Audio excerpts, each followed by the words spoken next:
Boa tarde a todos. Boa tarde.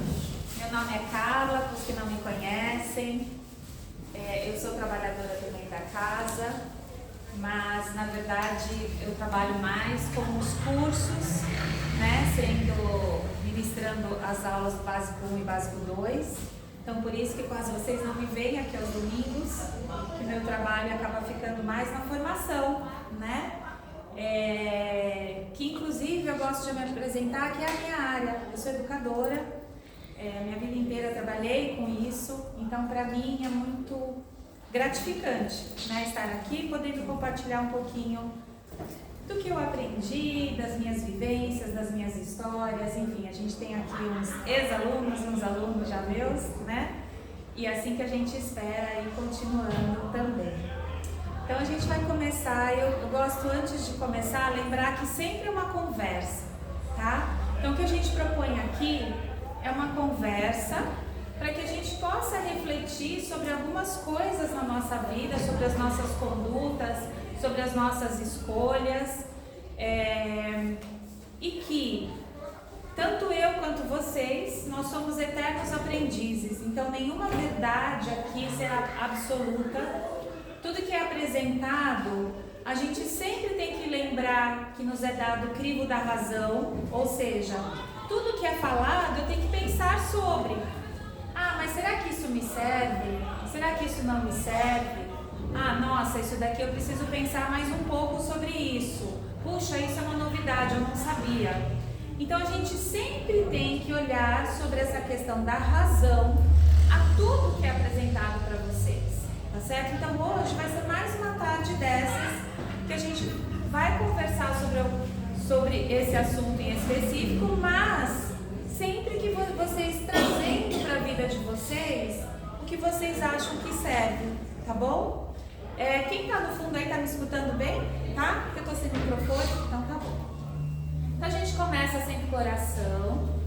Vou pedir para todos nós fecharmos os olhos, se assim desejarem, elevarmos aí o nosso pensamento a Jesus, que possamos todos vibrar numa única luz, que vocês comecem a sentir todo o tratamento que vocês recebem sempre que adentram uma casa espírita.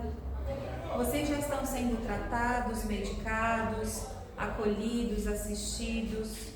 Que vocês possam sentir essas bênçãos de Deus e da espiritualidade caindo sobre vocês como uma luz dourada, penetrando suas mentes, seus corações, trazendo-lhe a calma necessária, a paz, o relaxamento, para que possam aproveitar aqui essa tarde. Senhor Jesus, Mestre amado, mais uma vez estamos aqui, agradecendo a oportunidade de podermos estarmos unidos para mais uma tarde de aprendizado e de tratamento. Que as suas bênçãos, Senhor, se espalhem por todos nós, que vão até as suas casas de todos os assistidos aqui, que essas bênçãos se estendam aos seus familiares, que todos possam ser acolhidos dentro do seu amor, que é enorme e infinito, e que possamos, Senhor, dentro de nossas possibilidades, porque sabemos o quanto ainda somos pequenos, o quanto ainda somos imperfeitos, mas que o Senhor, na sua bondade, nunca deixa nenhuma ovelha para trás. Que possamos estar nessa caminhada, mesmo que devagar, com passos pequenos, mas que possamos sempre evoluir um pouquinho mais e aprender um pouquinho mais. Senhor Jesus, é com gratidão que aqui estamos, que o nosso coração possa transbordar toda esta alegria e esse amor. Pai nosso que estais no céu, santificado seja o vosso nome, venha a nós o vosso reino, seja feita a vossa vontade, assim na terra como no céu. O pão nosso de cada dia nos dai hoje, perdoai as nossas dívidas, assim como nós perdoamos aos nossos devedores. E não nos deixeis cair em tentação, mas livrai-nos, Senhor, de todo o mal. Que assim seja,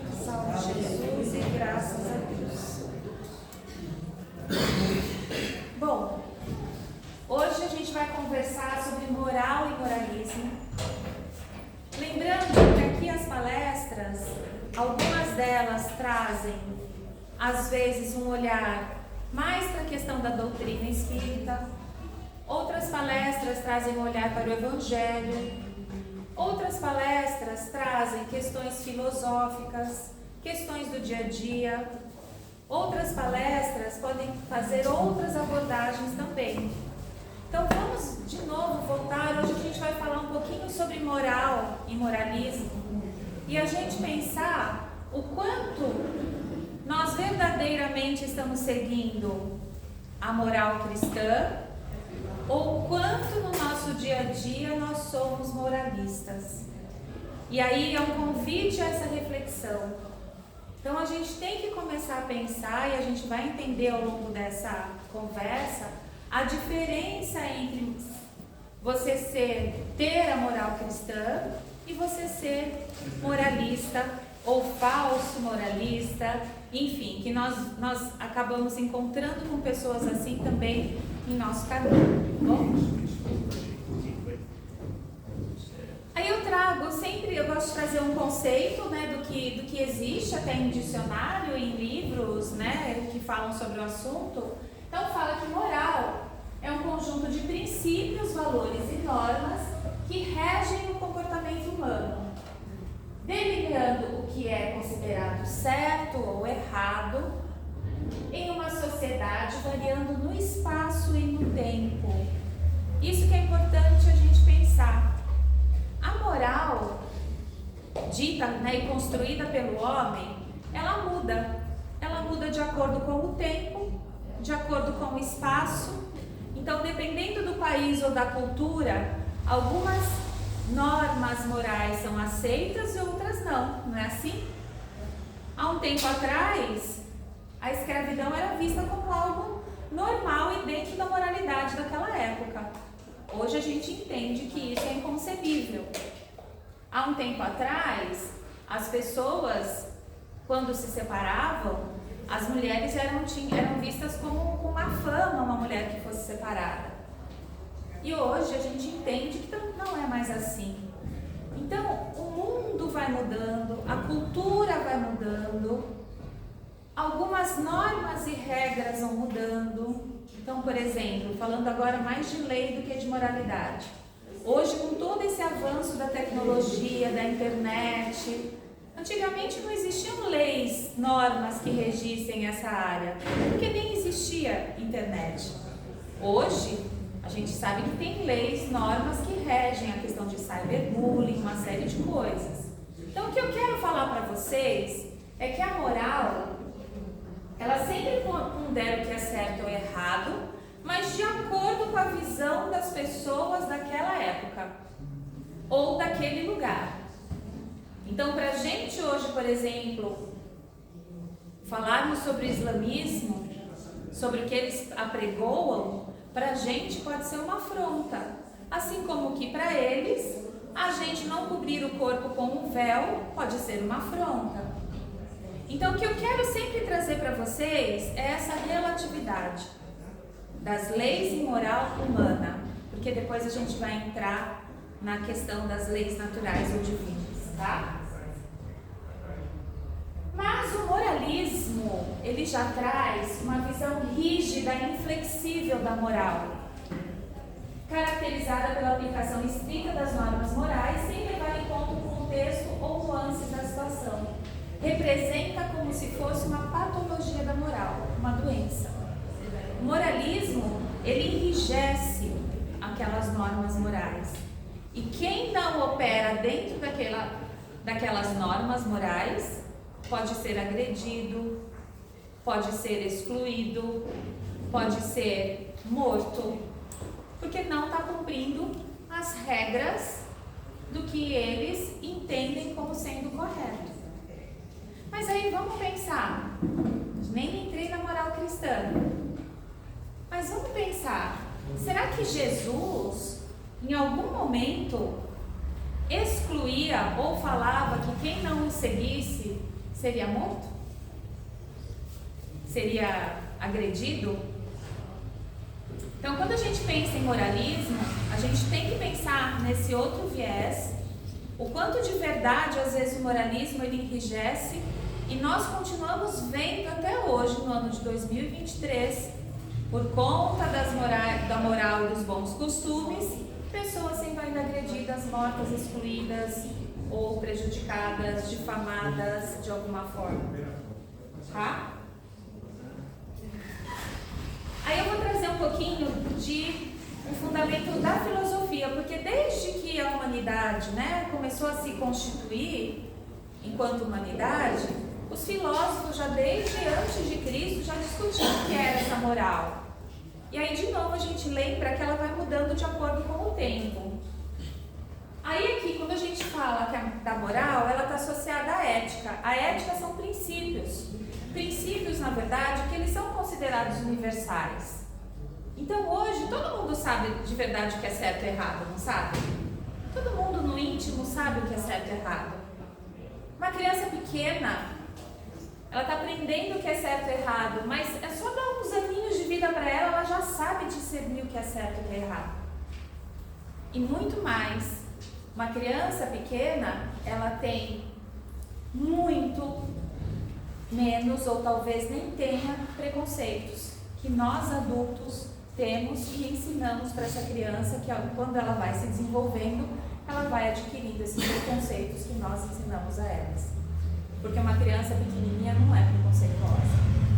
Isso é o exemplo da nossa sociedade. E aí é que fala que esse campo dessa ética, ele se ocupa em estabelecer essas regras morais. Já essa meta-ética, ela procura entender, buscar por que foram criadas essas normas morais, de onde veio tudo aquilo, Como chegamos a essas conclusões? É algo maior. Então, tudo isso vem norteando a humanidade desde séculos atrás, milênios, até a gente ter o que é hoje. Existe uma outra moral ou ética que eles chamam de utilitarista. A ética utilitarista é um pouco do que, infelizmente, nós estamos vivendo também nos dias de hoje, que fala que as ações devem ser avaliadas com base na sua utilidade e consequências, buscando a felicidade geral. Então, esta visão, ela traz um viés que é um pouquinho que a gente tem que tomar cuidado, que é aquela felicidade a qualquer preço. Eu passo por cima de você, mas eu tenho que estar feliz. É para minha utilidade. Então, será que essa ética e essa moral realmente são os princípios universais? Eles estão baseados na lei divina? Sim, assim, Deus quer que a gente seja feliz. Mas será que Ele quer que a gente seja feliz à custa do sofrimento dos outros? Então são coisas que eu estou trazendo para vocês, tá? Tem uma outra visão que chama, eu sei que é muito conceito, mas só para vocês entenderem que tudo isso vai mudando, que chama deontologia, que é uma abordagem da ética que se encontra no dever e na obrigação moral. E de acordo, algumas ações são intrinsecamente corretas ou erradas, independente das consequências que possam resultar delas. Ou seja, aqui também apresenta uma rigidez, que é certo, que é errado, e não tem esse meio termo. A gente sabe o que é certo e errado? Sabe. Mas há momentos que isso pode ser flexibilizado de acordo com a circunstância. Nós sabemos, por exemplo, às vezes num impulso de você salvar alguém da tua família, você acaba matando outra pessoa, vamos supor. É errado matar? É. Só que naquele impulso que você foi salvar alguém da tua família, será que é o mesmo do que se eu matar premeditadamente alguém? Então essa relatividade é que essa teoria ela não apresenta. Ela categoriza de uma forma rígida e fechada as ações. E nessa visão teísta, e a gente vai entrar um pouquinho, teísta é tudo que tem alguma divindade envolvida, um Deus, não importa se o Deus que a gente acredita ou de outra religião, se refere que a moral ela é dita por esse ser supremo, por essa divindade. Então essas religiões consideram essa divindade como uma fonte racionalidade transmitindo princípios morais aos seres humanos. Só que, de novo, se a gente não passar pelo crivo da razão, muito se matou em nome de Deus e de Jesus. Muito, muito. As grandes guerras religiosas que houve no passado, que ainda existe hoje. Então se mata em nome de Deus. Mas será que Deus pediu para matar em nome dele? Será que Jesus pediu? Então a gente tem que tomar cuidado com tudo isso. E por isso que eu volto a falar que a gente tem que pensar muito sobre os nossos atos, sobre os nossos pensamentos, sobre o que a gente lê, sobre o que a gente vê, sobre o que a gente estuda. A gente precisa raciocinar. A gente tem a faculdade da inteligência, nos foi dada, o que é diferente de muitos dos outros seres vivos, dos outros animais. Nós somos seres inteligentes, porque temos a razão, a racionalidade. Coisas que os outros animais agem dentro da sua inteligência, mas mais por instinto do que pela razão.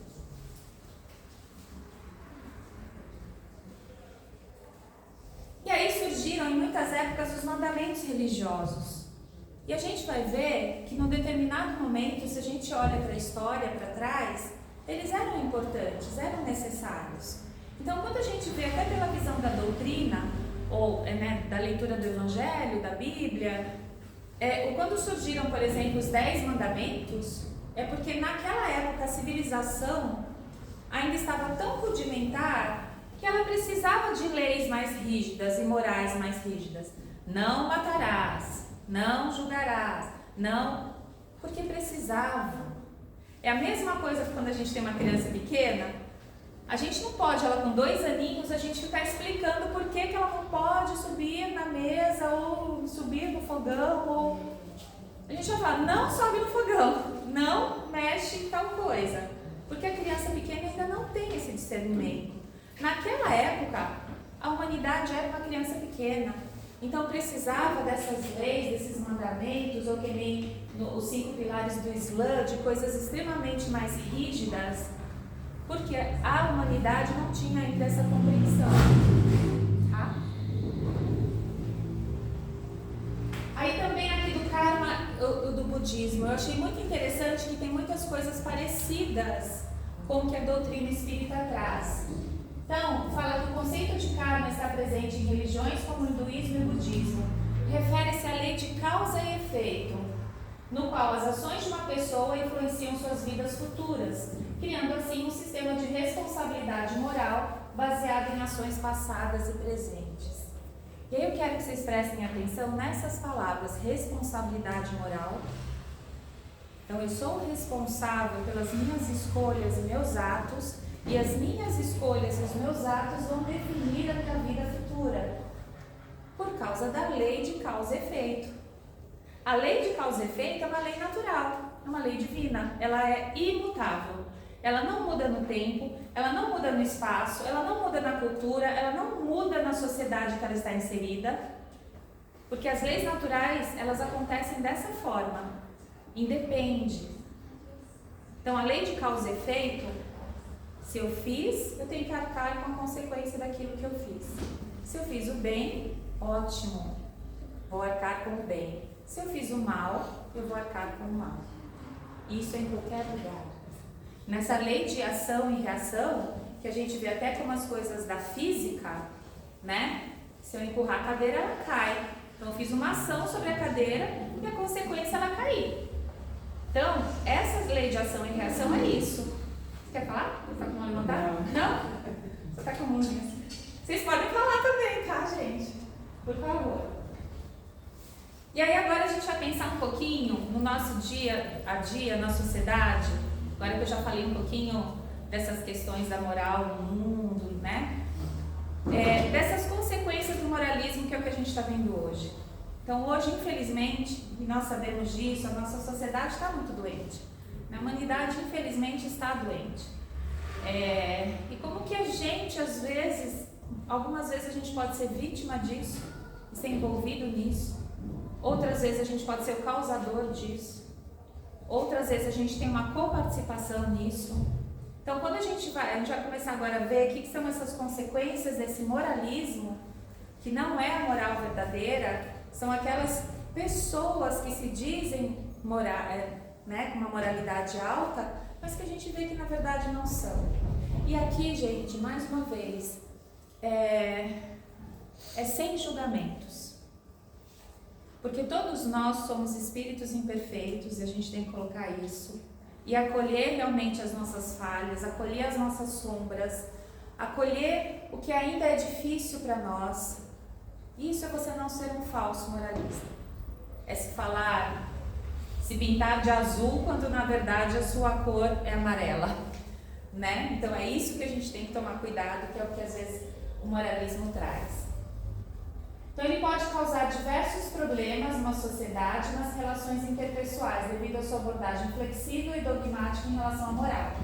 E aí aqui a gente vai ver um dos principais problemas, né? Então ele afeta não só a sociedade, então como essas relações também interpessoais. Muitas vezes dentro da nossa família, outras vezes dentro do nosso trabalho, outras vezes dentro do nosso bairro, enfim, a gente vai vendo exemplos no jornal todos os dias que a gente poderia falar sobre isso. Então essa rigidez excessiva. O moralismo tende a ser inflexível, aplicando as normas morais sem levar em conta as circunstâncias individuais ou o contexto social. Essa rigidez pode levar a julgamentos severos e injustos em situações complexas. Então, quanto mais rígido eu for em relação à minha moral, eu posso me tornar um julgador. Você está certo, você está errado. Você está certo, você está errado. Não, você está mais ou menos, você está certo. Eu vou julgando de acordo com o meu olhar, de acordo com o que eu penso, com o que eu acredito, e vou classificando os grupos e os segmentos entre o que eu acho que é certo e o que eu acho que é errado. E essa rigidez excessiva, ela vai trazer todas essas discórdias, né? Entre pessoas, entre grupos. A falta de empatia. Outra questão que o moralismo traz é isso. Eu não estou conseguindo me colocar no lugar do outro para saber por que o outro tomou aquela atitude. Eu já chego, julgo, condeno e de acordo com o meu olhar, de acordo com a minha história. Então por que eu que estou certa e a outra pessoa que está errada e não o contrário? Então tudo isso é para a gente ficar pensando no nosso dia a dia. Quantas vezes a gente se coloca numa posição rígida de só apontar o dedo para o outro e esquecer de apontar o dedo para a gente, e aí nisso, toda vez que eu aponto o dedo para o outro, é porque eu não estou tendo realmente a empatia de entender o outro como um ser que pode falhar. Tudo bem até aqui?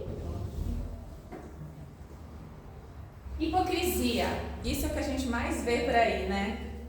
É como eu falei, as pessoas que se pintam de uma cor e são outras, se cantam de galo, como a gente diz, né? Aquele gogó, fala, eu faço isso, porque eu sou aquilo, porque eu. Então, eles exigem, às vezes da família, exigem do filho, exigem da esposa, ou a esposa exige do marido, porque não é só homem, né? É qualquer ser humano, enfim. Exige altos padrões morais dos outros quando ele não tem. Então critica, por exemplo, os corruptos, os políticos, os ladrões, mas ele não deixa de também sonegar o seu imposto, de querer levar vantagem fiscal em cima de outro. Então isso é hipocrisia. Se eu sou contra uma ação, eu tenho que ser realmente agir de acordo com aquilo que eu acredito. E não ser essa parte a hipócrita. Falta de diálogo e compreensão. Isso a gente encontra muito nas famílias. Hoje, né, a questão até das tendências de gênero, né, de questão de homossexualismo e tudo mais. Quantas famílias não expulsam seus filhos? Meninas que às vezes engravidam e são expulsas de casa, em vez de acolhidas. Né? Então, quanto disso não acontece devido a essa falta de diálogo e compreensão? E compreensão principalmente de que todos nós erramos. Todos nós erramos. Por isso que a gente está aqui. Por isso que a gente encarnou de novo. Porque a gente ainda não aprendeu. Então, a gente está aqui. Eu estou aqui também, está todo mundo aqui. E se a gente, sem diálogo, sem compreensão, é o que fala que o moralismo muitas vezes fecha a porta. Fecha a porta e aí a pessoa se sente só quem ficou do outro lado da porta fechada. Não tem para quem pedir ajuda. E às vezes a própria família fez isso, de colocar para fora do ninho. E o ninho é o porto seguro das pessoas, né? É o lugar onde você se sente seguro, é o seu lar. Deveria ser o lugar onde todas as pessoas se sentem mais seguras. Então, será que eu estou conversando de verdade? Ou eu converso com a pessoa, mas eu não estou dando atenção para ela, e eu já converso já querendo sair, agora eu não tenho tempo, você fala depois, e a pessoa vai se afastando. Então, existem várias formas da gente ir fechando as portas para esse diálogo. De forma consciente, porque eu não quero conversar, ou de forma inconsciente, que eu não estou te dando atenção agora. Outra hora a gente conversa, e essa outra hora nunca chega. Tenho certeza que todo mundo já passou por uma situação assim.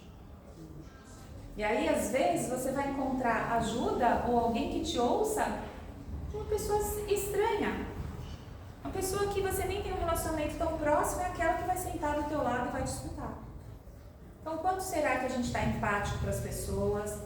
Está com essa abertura de diálogo, de compreensão? Outra questão do moralismo é essa falta de adaptação a mudanças sociais. O mundo está mudando. Ele muda desde sempre. Não é agora que ele está mudando. Então, se a pessoa não se adapta, fica vivendo naquele passado que não existe mais, naquele passado que a sociedade já não é mais, como que ela vai conseguir se adequar? Ela vai ficando desconectada. Ela vai cada vez mais se desconectando do que a sociedade é hoje. Então, nós também nós também conhecemos pessoas assim, que pararam no tempo, como a gente diz. E como é difícil, às vezes, lidar com essa rigidez. Restrição da liberdade individual é outra questão também desse moralismo. Em alguns casos, o moralismo pode levar a tentativas de impor certas crenças e valores morais a toda a sociedade, limitando a liberdade individual e a diversidade perspectivas. E aí, novamente, eu não quero julgar a cultura de outros países e povos, não é essa a intenção aqui, mas a gente sabe o quanto tem algumas culturas que restringem realmente a liberdade de expressão e de escolha das pessoas. Elas determinam, né? E se você não cumpre aquela determinação, realmente você pode ser levado à morte, inclusive. Então, tudo isso que a gente fala que é esse moralismo.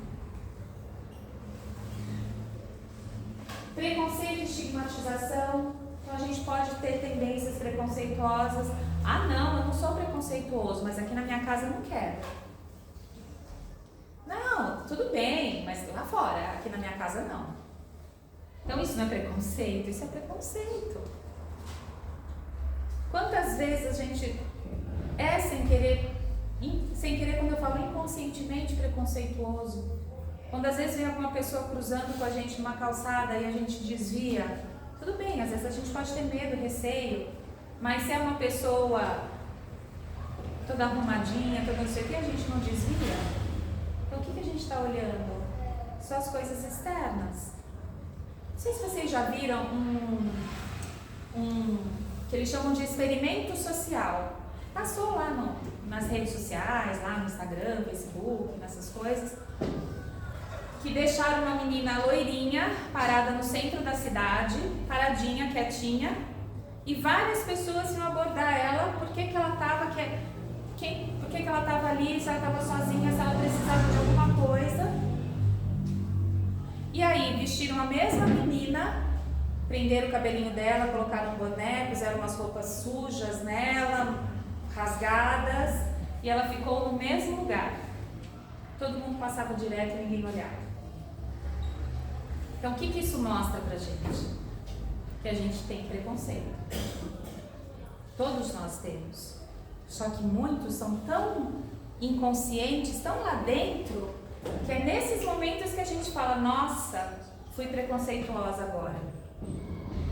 De se achar que o outro não tem inteligência suficiente. Ah, aquela pessoa nem estudou, não vou nem conversar com ela. Porque eu fiz isso, porque eu fiz faculdade, porque eu... Isso é preconceito? É. Isso a gente enfrenta no nosso dia a dia, no nosso trabalho. Quantas vezes a gente não enfrenta isso no nosso trabalho? Então tudo isso a gente tem que tomar cuidado. Julgamento e intolerância, que é decorrente desse preconceito. Falta de compreensão, que a gente já falou um pouquinho, né? Essa rigidez excessiva. Então essa rigidez traz o quê? Traz cadeados, fecha portas, essa intolerância.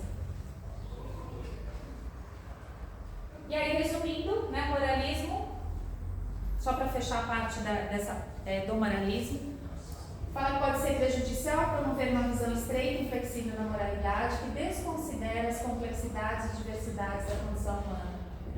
Então vamos pensar, mesmo aqui numa casa espírita, e quem já está estudando há um tempo sobre a questão, sobre espiritismo, está lendo mais sobre o evangelho, né? Está tentando se modificar em algumas coisas, a gente vê o quanto complexo é. Quanto mais a gente estuda, mais a gente aprende, mais a gente vê a complexidade das relações, mesmo no mundo espiritual. Porque o mundo espiritual nada mais é do que a gente do lado de lá. A gente não vai mudar só porque desencarnou que a gente vai criar asas e virarmos anjos, né? É ilusão isso. Então a gente tem que pensar que o mundo espiritual também é tudo isso. Também tem moralismo lá. Também tem intolerância. E também tem o outro lado, que é o que a gente vai começar a ver agora. Que são esse equilíbrio nessas ações morais. Então, evitar o extremo do moralismo buscando uma abordagem ética mais sensível e flexível, considerando o contexto e as complexidades das situações morais. É reconhecer a complexidade, a busca contínua pelo aprimoramento ético, tanto na nossa vida pessoal como na sociedade, para ter esse mundo mais compassivo e solidário. Então, isso também é uma explicação, uma definição que foi tirada, como que a gente sai desse extremo e vai buscar essa verdade, essa verdadeira moralidade, né? E aí a principal que ela traz é essa ética do cuidado. Por quê? Quando eu cuido, eu estou considerando as necessidades do outro. Eu estou tendo empatia, eu estou tendo respeito, eu estou vendo o sentimento dessas pessoas, entendendo, nossa, mas por que será que ela está tão agressiva hoje? Ela deve estar passando por algum problema.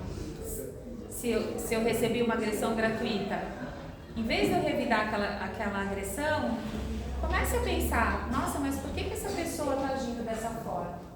E aí tendo mais compaixão e compreensão nessas decisões morais. Outra coisa que fala é do discernimento. Discernimento é saber o que é certo e errado.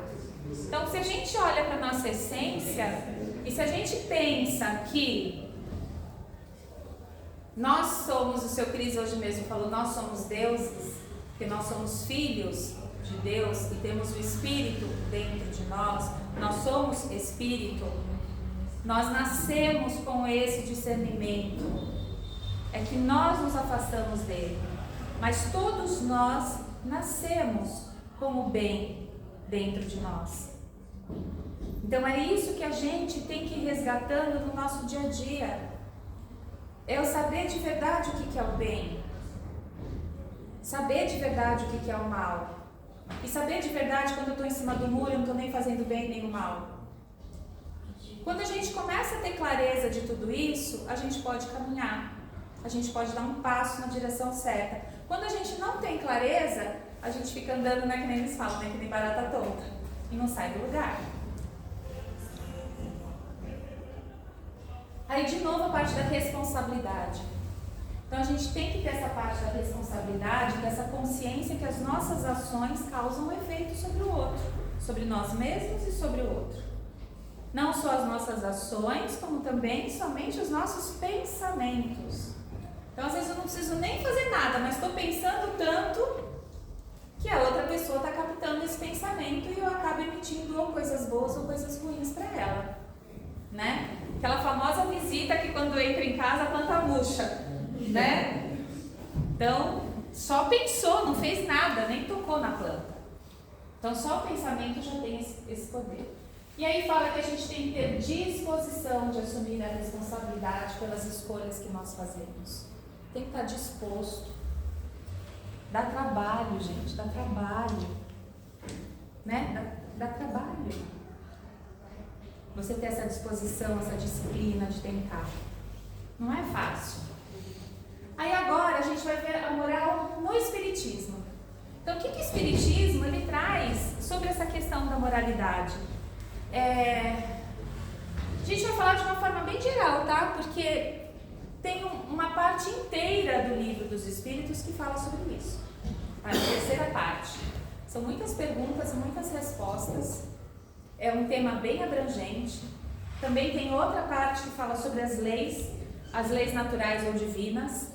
Então, a lei do trabalho, lei da conservação, lei do amor, todas as leis que são imutáveis e que são as verdadeiras leis morais, porque elas não mudam nem no tempo, nem no espaço, nem na sociedade com ela está inserida. Mas hoje a gente vai falar mais por cima, tá? Então, sob a ótica do Espiritismo, a moral é compreendida como um conjunto de princípios e leis divinas que regem o comportamento humano, visando o progresso moral e espiritual do indivíduo. Então, qual é o objetivo disso? Crescimento nosso, único e exclusivamente a nossa evolução. Esses princípios são fundamentados na lei do amor, da caridade, da fraternidade. São considerados fundamentais para o desenvolvimento ético e espiritual do ser humano. Lei básica, lei do amor, da caridade e da fraternidade. Já é comprovado por experimentos científicos que uma criança, se ela é alimentada, somente alimentada, toma água, come, mas ela não recebe amor, ela não tem contato humano, ela morre mais rápido do que se ela não receber água. Então, olha a importância do amor para a sobrevivência da vida. Ela não aguenta ficar sem contato afetivo, sem contato humano. Ela morre antes do que de desnutrição, por exemplo. Lei do amor. Então, o Espiritismo destaca a importância da lei do amor como base de toda a moralidade. Amar ao próximo como a si mesmo é um dos princípios centrais ensinados, refletindo a ideia de solidariedade, compaixão e respeito ao outro.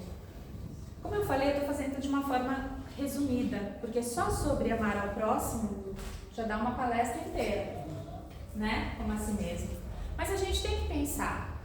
É aquilo, né? Não fazer para os outros o que você não quer que façam para você. É uma lei básica isso.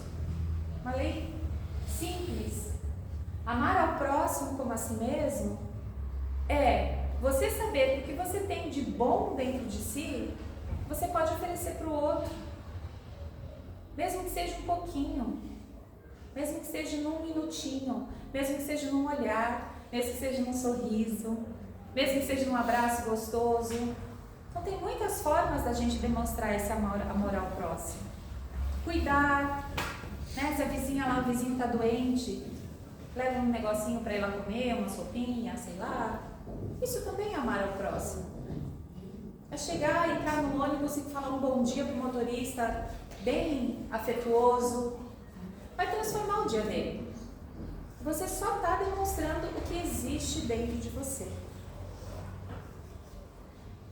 A outra seria da caridade e auxílio ao próximo. Então, a prática da caridade é um pilar fundamental. Então, novamente, ser caridoso é ser tudo isso que eu acabei de falar. Não é só você doar a cesta básica, ela é importante. Mas não é só isso. A gente pode ser caridoso, novamente, na forma como nós nos relacionamos com os outros. Essa é a maior caridade. Quando você doa de verdade o seu tempo, quando você doa de verdade o que tem dentro de você. Aí você está praticando a caridade. Ajudar o próximo, seja material, emocional ou espiritualmente, é visto como uma forma de praticar o amor ao próximo e se aproximar da perfeição moral. Ajudar o próximo espiritualmente é fazendo também orações. Se você coloca tal pessoa em oração dentro da sua mente, Você já está sendo caridoso para com esse próximo, que vai estar recebendo todas essas vibrações que você está emanando, vai estar recebendo todos esses bons pensamentos. E essa pessoa pode estar morando do outro lado do planeta. Não tem problema. Lá chega. Aí, outra questão que ele fala é o progresso individual. Então, a moral espírita enfatiza o progresso individual como objetivo fundamental da existência humana. Então, de novo, a gente está aqui para quê? Para aprender e evoluir. A gente reencarna para quê? Para aprender e evoluir. Esse é o único objetivo, não é castigo. É aprendizado.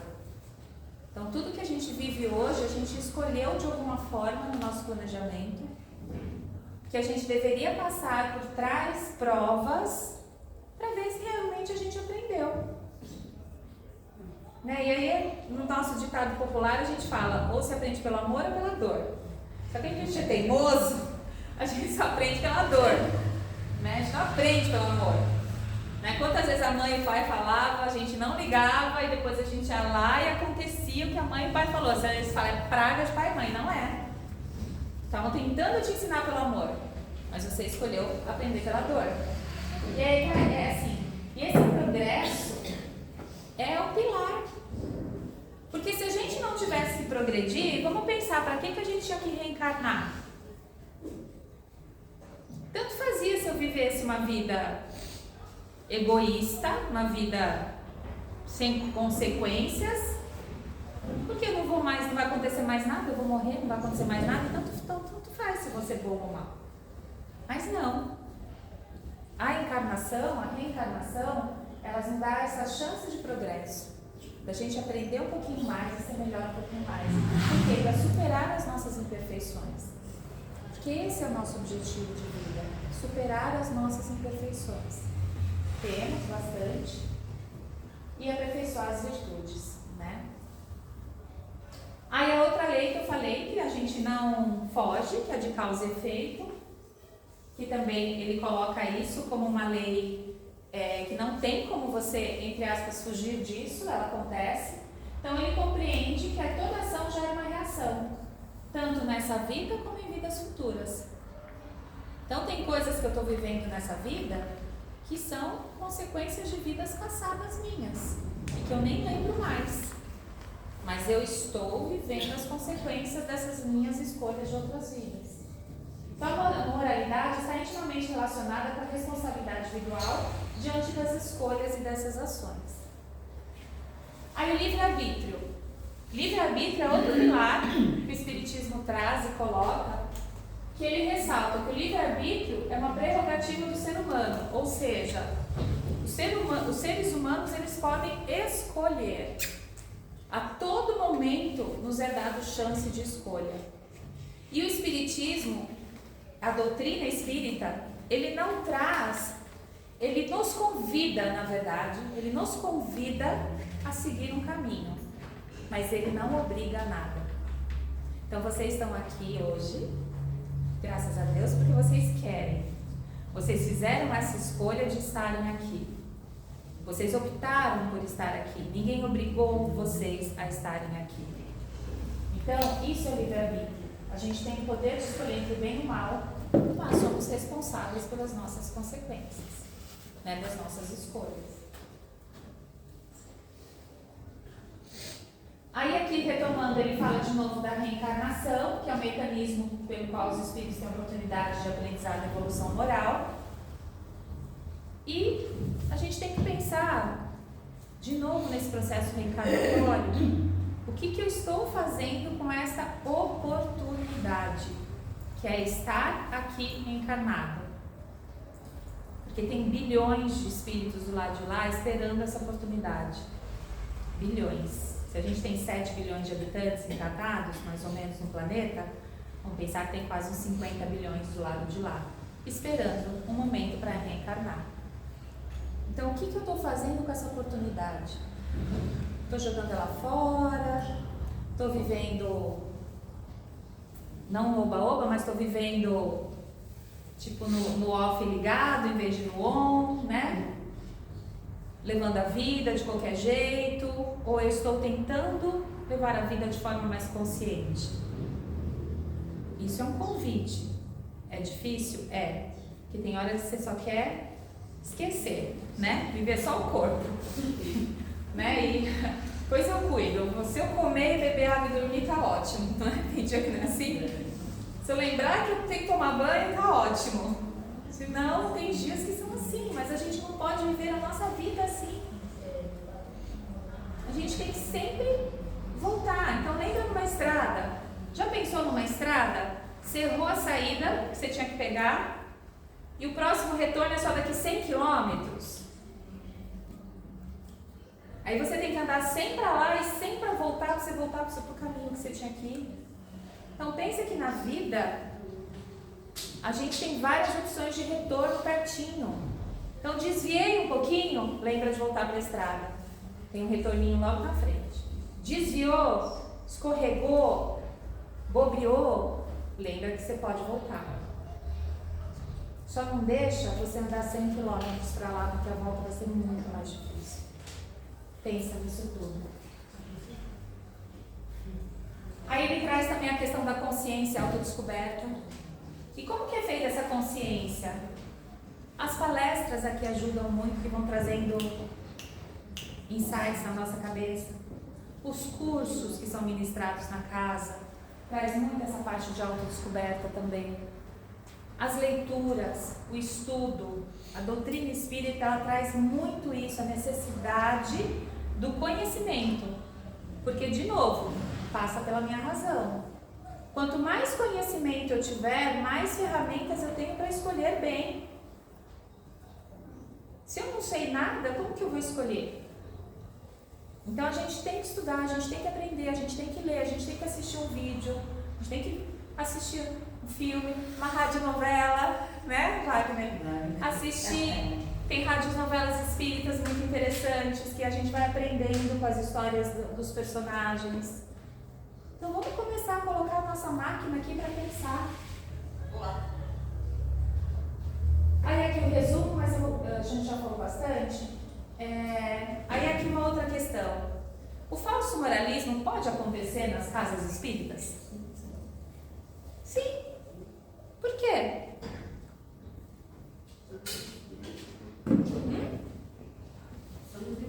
Somos imperfeitos. Então o falso moralismo também pode acontecer dentro de uma casa espírita ou em qualquer templo religioso. Não é só nas casas espíritas. Então por quê? Toda vez que o que eu falo é diferente do que eu faço, eu estou sendo hipócrita, eu estou sendo tudo aquilo que foi falado do falso moralismo. Pode acontecer? Pode. Então aqui na casa espírita, eu sou sorridente, eu recebo todo mundo, eu abraço, da porta para fora, eu posso que nem um trator em cima das pessoas. Então eu estou sendo hipócrita? Estou. O que eu estou falando aqui, eu não estou fazendo. E isso acontece, gente, acontece porque somos imperfeitos. Mas quando a gente começa a botar luz nas nossas imperfeições, é a chance que a gente tem de melhorar. Aí fala de julgamento e intolerância, isso também pode acontecer. Porque eu sou o médium, tarará. Então eu sou superior a vocês, porque eu tenho mediunidade. Não sou nada. Eu que estou dando palestra aqui não sou nada. O que a gente faz aqui é compartilhar, pensar coisas para compartilhar com vocês. E pode ter certeza, todo palestrante, quando ele escolhe o tema da palestra, é porque primeiro ele precisa ouvir tudo aquilo que ele vai falar. Então, o primeiro puxão de orelha é para ele, para o palestrante que está aqui. Então, não pensa que a gente está falando só para vocês. A gente está falando para a gente em primeiro lugar, tudo isso que eu estou falando para vocês. Então, às vezes, acontece da gente cruzar com pessoas assim. Hipocrisia acontece também aqui dentro. Não desta casa, não de outra, mas acontece. Superioridade moral, eu me sentir mais superior. Só que quanto mais eu me sinto mais superior moralmente, é porque de verdade mais inferior eu sou. Porque eu preciso mostrar para a moralidade que eu de verdade não tenho. Então, que é o preceito da humildade, de você ser humilde, Se eu estou ostentando tudo aquilo, é porque de fato eu não sou. E aí fala, reforçando a atitude de orgulho e desprezo por aqueles que não se comportam de acordo com as suas expectativas. Então isso também pode acontecer aqui dentro da casa. De chegar alguém e ser julgado. Mas tudo isso é aprendizado para todos nós. Falta de empatia também pode acontecer. Que a pessoa vem falar dos problemas dela e você fala, agora eu preciso botar água aqui. Agora eu preciso, né? Comportamento condescendente, que é aquilo, eu vou te dar um passo, você vai melhorar. Né? Como se eu fosse te curar. Né? Então, assim, tudo isso a gente também tem que pensar que a gente acha que vai salvar, corrigir. Não, a gente vai só ajudar. É só isso, a gente está tentando ajudar. Única coisa.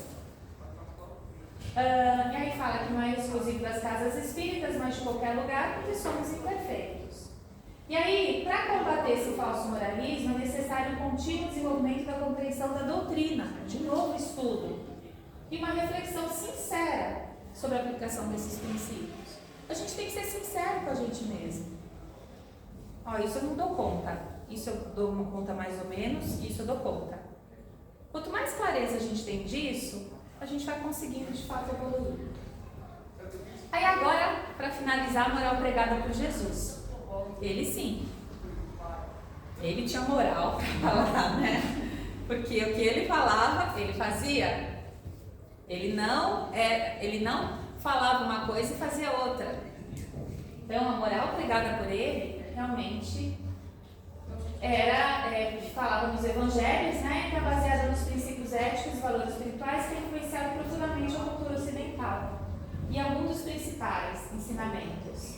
Então, de novo, amor ao próximo. Então, o mandamento mais importante ensinado por Jesus é amar ao próximo como a si mesmo. E ele ensinou que o amor deve ser estendido a todos, independente de raça, religião, posição social ou qualquer outra distinção. Então não importa quem é esse próximo, o que ele faz, ou o que ele fez, ou o que ele é, mas a gente sempre tem que estender a mão para o outro. Perdão. Outra coisa que é muito difícil para todos nós, a gente se auto-perdoar e muitas vezes perdoar o próximo. Então Jesus ensinou a importância do perdão, estimulando os seus seguidores a perdoarem os outros, mesmo quando injustiçados.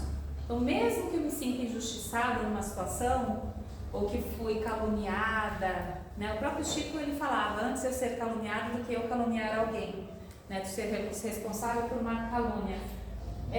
Mas ele sempre estimulava o perdão, que é uma virtude que liberta a pessoa do peso do ódio e do rancor. Para a gente lembrar que perdão é libertador para nós, principalmente. Porque às vezes aquele que nos fez mal, ele já nem está lembrando mais que fez mal, ele já está longe, a gente está carregando aquilo ainda dentro da gente. A pessoa nem lembra mais que você existe e você ainda está lá, presa, carregando aquelas pedras pesadas.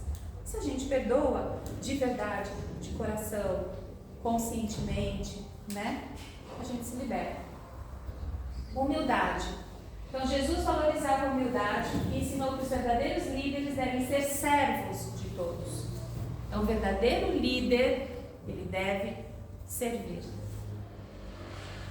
Então vamos pensar, a gente enquanto pai de família, mãe de família, que somos os líderes dos nossos lares, o quanto de fato a gente está servindo, o quanto a gente é o líder às vezes no nosso trabalho, o quanto de fato a gente está servindo ao outro, ou a gente quer que eles nos sirvam. Então Jesus, ele era o verdadeiro líder e ele servia a todos. Ele enfatizou a importância de ser humilde de coração e não buscar as glórias pessoais. Ele não queria ser reconhecido pelos seus atos. Ele queria apenas mostrar o amor ao próximo, tudo que ele pregava. Caridade e generosidade. Então Jesus pregou a importância de ajudar os necessitados e compartilhar com os menos afortunados. Ele encorajou seus seguidores a serem generosos e compassivos em suas ações. Então quantos que iam seguindo aquelas multidões todas, pensando que isso é 2000 anos atrás, né? Não tinha meios de locomoção, as pessoas iam a pé, naquele deserto, naquele ar quente, sem calçados especiais, sem botas, sem nada, e seguiam quilômetros e quilômetros ao seu líder. Honestidade e integridade. Então ele ensinou que a honestidade e a integridade são essenciais para a vida moral. Ele condenou a hipocrisia e encorajou seus seguidores a serem verdadeiros em suas palavras e ações. E quando ele encorajava os outros a serem verdadeiros em suas ações, é mesmo até nas suas ações ruins. Você seja verdadeiro. Assuma que você errou, assuma que você foi egoísta, assuma, né? É mais bonito isso do que continuar mentindo. E eu lembro assim, quando eu tinha um aluninho uma vez, que ele não assumia o que ele tinha feito, ele tinha batido no amiguinho, coisa de criança. Não bati, não, você bateu, não bati, você bateu, aquela coisa de criança pequena, né? Aí um chegou pra ele, um terceiro, e falou assim: você não tá vendo que tá pior? Porque agora você tá fazendo duas coisas erradas. Ele falou: você tá batendo e você tá mentindo. Uma criança de 8 anos de idade. Aí eu olhei pro outro e falei: bom, não preciso falar mais nada, né? Então, quantas vezes a gente fica batendo o pé e não assumindo a nossa verdade, por pior que ela seja? Então, é melhor a gente assumir com honestidade. Fiz e me arrependo. Fiz, vou tentar não fazer de novo. É melhor do que a gente fingir que, né? O não julgar. Então, ele advertiu contra o julgamento precipitado dos outros. Então, que atira a primeira pedra, em várias passagens, ele fala sobre isso. E devemos primeiro olhar para as nossas próprias falhas antes de julgar os outros. Então, o tempo todo ele falava isso. Quem nunca pecou, que atire a primeira pedra. Então, não é para a gente julgar. Sobre a paz e a não violência, que ele também pregava muito, como caminhos para a resolução de conflitos, e que ensinou a amar os próprios inimigos. Ou seja, para a conciliação, para a paz, para você perdoar, né? Para você conseguir caminhar. Pureza de coração. Então Jesus valorizava a pureza do coração e a sinceridade interior. Ele ensinou que a verdadeira pureza não se limita apenas ao comportamento externo, mas envolve a purificação do coração e das suas intenções. Então ele também sabia, né? Que a gente brinca hoje: Deus está vendo. Quer dizer, não adianta a gente, né, se fingir de maravilhoso, que a gente fala: Deus está vendo. Por quê? Porque ele lia o coração e a intenção das pessoas. Ele é nosso Pai. Quanto a gente também, enquanto pai e mãe, que a gente lê o pensamento dos nossos filhos, já sabe quando vai aprontar, quando não vai aprontar, se está mentindo, se não está mentindo. Nosso Pai maior também faz isso. Ele sabe o que se passa no nosso coração. Ele sabe mais até do que o que a gente tem consciência. Ele sabe das nossas dores, sabe das nossas angústias, sabe dos nossos medos, sabe das nossas coragem ou a falta de coragem. Ele sabe de tudo isso. E ele tem esse olhar amoroso pra gente, de aceitação sem julgamento. E esses são apenas alguns exemplos dos ensinamentos morais de Jesus, que têm sido uma fonte de inspiração e orientação para muitos ao longo dos séculos. Seus ensinamentos enfatizam a importância do amor, da compaixão, da humildade e da justiça como pilares fundamentais para uma vida moralmente significativa e espiritualmente enriquecedora. Então agora a gente termina pensando: será que eu quero realmente desenvolver a minha moral verdadeira, a moral divina? Ou eu vou continuar com falsos moralismos no meu dia a dia? É isso que eu queria trazer de convite para vocês no dia de hoje, de reflexão. O quanto no nosso dia a dia, nas pequenas coisinhas, que às vezes a gente se percebe nessa situação. E então é um convite para vocês, para mim, também, que eu falei que primeiro a gente tem que se escutar, né? A pensar em tudo isso, tá bom? Então que consiga ter passado uma mensagem para vocês positiva, de pensamento e reflexão, e convidando para uma moral cristã verdadeira mesmo sabendo que ela é a mais difícil, mas a gente vai chegar lá, a gente vai conseguir, a gente vai conquistar. Tá bom? Bom, então vamos fazer a oração de encerramento. Senhor Jesus, nosso Mestre, que possamos aprender com seus exemplos, que possamos aprender com a sua moral, que possamos aprender a sermos mais humildes, que possamos aprender a sermos mais generosos, mais caridosos, menos egoístas. Sabemos, ó Mestre,